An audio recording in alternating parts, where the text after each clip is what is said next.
Saya Irvin. Saya Karin. Saya Jessie. Saya Raja. And we are A10.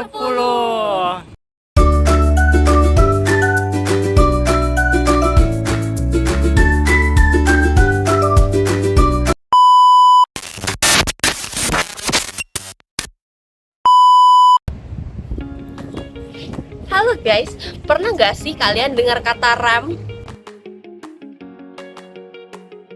Jadi pasti kalian mikir rem itu rem yang di mobil atau rem yang di motor atau di kendaraan lainnya. Nah, tapi rem yang aku maksud di sini adalah radiasi elektromagnetik. Jadi radiasi elektromagnetik itu adalah gelombang yang merambatkan energi dari atau menggunakan getaran dari medan listrik atau medan magnet tanpa medium. Nah, jenis rem yang udah kalian dengar tadi itu punya banyak banget jenisnya, mulai dari yang energinya rendah ke energi yang tinggi. Dimulai dari radio, microwave, inframerah, sinar visible, sinar UV, sinar X, dan sinar gamma. Nah, masing-masing sinar ini itu memiliki interaksi yang berbeda dengan molekul sesuai dengan tingkatan energinya.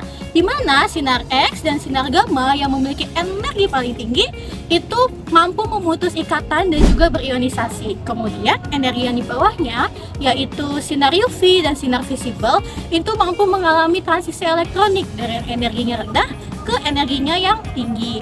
Lalu lanjut sinar inframerah, karena tidak memiliki energi yang cukup tinggi, mereka hanya mampu mengalami vibrasi dan berotasi. Selanjutnya yang terakhir ada microwave, itu hanya bisa berotasi. Aduh, pusing. Nah, kalian tahu gak sih kalau misalnya jenis orbital itu dibagi jadi 3. Yang pertama, ada orbital ikatan. Orbital ikatan terbentuk karena adanya kombinasi konstruktif, di mana energinya lebih rendah daripada atom asalnya. Namun, dia dapat menstabilkan molekul. Yang kedua, ada energi anti-ikatan, di mana energi anti-ikatan, orbital anti-ikatan terbentuk karena adanya kombinasi destruktif, di mana energinya lebih besar daripada atom asalnya, sehingga dia dapat mengunstabilkan atau mendestruktif molekulnya. Yang terakhir ada orbital non-ikatan, di mana orbital ini tidak berkontribusi untuk pembentukan ikatan dan energinya sama dengan atom aslinya. Nah, selanjutnya kita akan bahas tentang kombinasi elektron. Kombinasi elektron itu adalah area tempat berkumpulnya elektron di mana satu atau dua atom itu, satu atau lebih dari dua atom berkumpul jadi satu membentuk ikatan kimia. Tujuannya adalah kita untuk mengetahui area penyebaran dari elektron tersebut.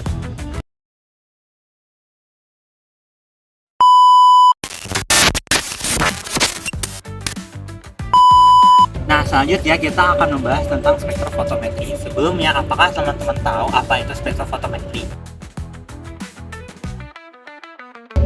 Iya, betul banget teman-teman. Spektrofotometri itu adalah metode analisis kimia yang digunakan untuk mengukur intensitas suatu cahaya di dalam suatu sampel. Dan kita mau tahu seberapa banyak kan penyerapan suatu cahaya tersebut di dalam suatu sampel. Biasanya metode yang kita gunakan adalah metode spektro UV. Nah, biasanya daerah yang digunakan untuk penyerapan itu ada dua, yaitu daerah UV-nya yaitu sekitar 190 sampai 300. Lalu untuk daerah cahayanya sekitar 400 sampai 900. Syarat untuk dapat dideteksi itu ada dua. Yang pertama adalah dia punya chromophore sama auxochron. Chromophore itu adalah senyawa kovalen tidak jenuh yang dimana chromophore ini yang akan menyerap cahaya dalam suatu senyawa tersebut. Nah, auxochron sendiri sebenarnya tidak bisa menyerap cahaya, tapi kalau misalnya senyawa tersebut terdapat dua, chromophore dan juga auxochron, auxochron itu bisa membantu chromophore supaya dia bisa menyerap cahaya lebih kuat lagi. Oh my god, bro. Oh, hell. Nah, teman-teman, kalian tahu nggak sih kalau misalnya instrumen UV vis atau spektrofotometri UV vis terdapat 5 bagian penting di dalam instrumennya. Yang pertama, ada sumber cahaya, di mana sumber cahaya ini terbuat biasanya bisa terdiri dari lampu xenon, lampu tungsten hidrokarbon, dan lampu deuterium. Yang kedua, ada monokromator. Nah, monokromator adalah fungsinya untuk menentukan atau memilih panjang gelombang cahaya. Yang ketiga ada tempat sampel. Tempat sampel ya seperti namanya, tempat untuk menaruh sampel. Biasanya menggunakan kuvet yang terbuat dari quartz. Yang keempat ada detektor, di mana detektor ini mengubah cahaya menjadi alur listrik. Yang terakhir ada tampilan display.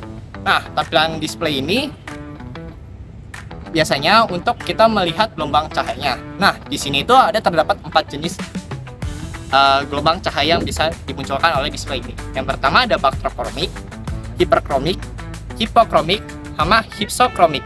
Nah, untuk keempat ini, 4 jenis ini, kalian boleh tulis di kolom komentar ya guys. Nah, terus apa sih gunanya spektrofotometri UV vis ini? Jadi, dia bisa digunakan untuk 2 analisis. Yang pertama, analisis kualitatif, dan yang kedua, analisis kuantitatif. Yang analisis kualitatif ini, dia digunakan untuk mengidentifikasi suatu senyawa yang sedang kita uji, apakah memiliki gugus kromofor atau tidak. Nah, ini kita bisa lihat dari puncak serapan suatu senyawa tersebut ada di rentang 200 sampai 400, yang artinya dia memiliki gugus kromofor. Lalu yang kedua itu untuk analisis kuantitatif, di mana di analisis kuantitatif ini itu untuk mengetahui kadar atau konsentrasi yang ada dalam suatu sampel tersebut, di mana ini didasarkan pada hukum Lambert-Beer yang menyatakan bahwa konsentrasi itu berbanding lurus dengan nilai absorbansinya. Nah, untuk rumus dari hukum Lambert-Beer di sini ya. Nah, tapi kan nggak semua senyawa itu bisa diuji pakai spektrofotometri UV vis, karena hanya senyawa-senyawa yang memiliki gugus kromofor yang memiliki kesempatan untuk diuji di spektrofotometri UV vis. Nah, makanya ada yang namanya proses derivatisasi, di mana derivatisasi ini itu mengubah struktur yang tadinya nggak punya gugus kromofor menjadi punya gugus kromofor agar dia bisa dianalisis pakai spektrofotometri UV vis. Jadi, spektro UV ini juga memiliki beberapa aplikasi, terutama di bidang farmasi. Seperti, contohnya ini, misal kita mempunyai suatu sediaan yang kita ingin deteksi nih berapa sih kadar kortikosteroid di dalam sediaan tersebut. Nah, kita bisa menggunakan spektrofotometri UV ini untuk menentukan kadar dari kortikosteroid di dalamnya, sehingga kita juga bisa menentukan mutu dari sediaan ini. Selain itu, kita juga bisa melakukan analisis kuantitatif dan kualitatif pada zat-zat tertentu. Misal pada sebuah zat atau sediaannya kita tidak ketahui ini zat apa atau sediaan apa serta zat aktifnya itu apa aja. Dengan spektrofotometri UV ini kita dapat mendeteksi atau menggunakannya untuk mendeteksi zat aktif atau menentukan jenis dari sediaan tersebut menggunakan spektrofotometri UV. Terima kasih sudah menonton video kami. Semoga bermanfaat. Bye-bye.